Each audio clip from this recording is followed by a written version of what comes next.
Saudi അറേബ്യയിലെ King Abdullah University of Science and ടെക്നോളജിയിലെ ശാസ്ത്രജ്ഞർ വൈദ്യുതി ഇല്ലാതെ പ്രവർത്തിക്കുന്ന പുതിയൊരു കൂളിംഗ് സിസ്റ്റം വികസിപ്പിച്ചിരിക്കുന്നു.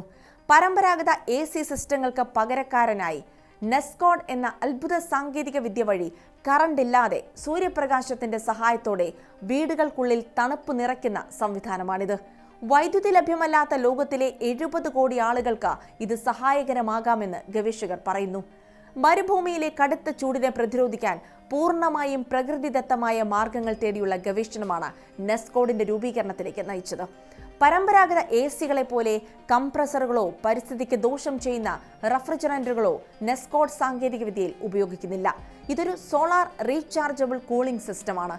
പകൽ സമയത്ത് ലഭ്യമാകുന്ന സൂര്യപ്രകാശത്തെയും താപോർജ്ജത്തെയും ആഗിരണം ചെയ്ത് പ്രത്യേക തെർമോകെമിക്കൽ അല്ലെങ്കിൽ അഡ്സോർപ്ഷൻ പ്രക്രിയയിലൂടെയാണ് ഈ തണുപ്പ് ഉൽപ്പാദിപ്പിക്കുന്നത്. രാത്രികാലങ്ങളിലും തടസ്സമില്ലാതെ തണുപ്പ് നിലനിർത്താൻ ശേഷിയുള്ള ഊർജ്ജ സംഭരണ സംവിധാനവും ഇതിലുണ്ട്. പ്രവർത്തനം വളരെ ലളിതമാണ്. ചില പ്രത്യേക ലവണങ്ങൾ വെള്ളത്തിൽ അലിയുമ്പോൾ ചുറ്റുപാടുമുള്ള ചൂട് ഇത് വലിച്ചെടുക്കും. ശാസ്ത്രത്തിൽ ഇതിനെ എൻഡോതെർമിക് ഡിസൊല്യൂഷൻ എന്നാണ് വിളിക്കുന്നത്. ഇത് കാരണം വെള്ളത്തിലെ തണുപ്പ് വളരെ വേഗത്തിൽ കൂടുന്നു. ഗവേഷകർ പലതരം ലവണങ്ങൾ പരീക്ഷിച്ചതിൽ അമോണിയം നൈട്രേറ്റ് ആണ് ഏറ്റവും മികച്ച ഫലം നൽകിയത്.